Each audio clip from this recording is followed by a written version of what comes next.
Bonjour, c'est Andrew de la Ferme du Beau Temps. Puis aujourd'hui, on va en discuter la fleur d'ail. Pourquoi récolter, comment récolter et quand récolter.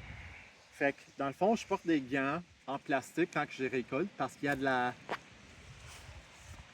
la sève. Puis si j'ai ça dans mes mains, ça brûle dans le fond. Fait que je veux protéger mes mains pour que ça brûle pas. Merci mon petit chien. Puis dans le fond, qu'est-ce que je fais sur la plante? C'est que j'enlève la fleur d'ail où ce qui est attaché à la tige principale, puis juste en haut de la première feuille, je vais snapper.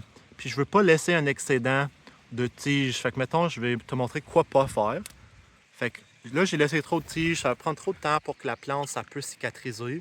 Fait que tu veux vraiment pas laisser trop de tiges là-dessus. Là, on est le 20 juin en Papineauville, dans l'Outaouais au Québec, dans la belle province. Puis, dans le fond, pour savoir quand, c'est pas nécessairement le temps de l'année, ça dépend de ton culture d'ail. Dans le fond, si tu regardes lui, il y a à peu près un tour. Puis, ce que je vise plus, c'est quelque chose comme ça qui a commencé à faire sa deuxième tour.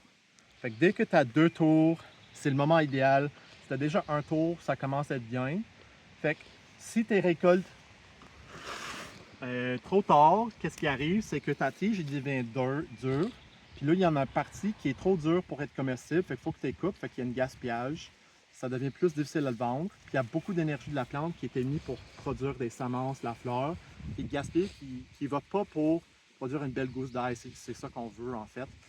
Et si tu récoltes trop vite, qu'est-ce qui arrive aussi? C'est que ton ail devient trop piquante. Fait qu'il y a un impact sur ton rendement, puis aussi sur le goût d'ail quand que tu récoltes la fleur d'ail. Puis dans le fond, c'est vraiment un bel produit qu'on met beaucoup de valeur ici.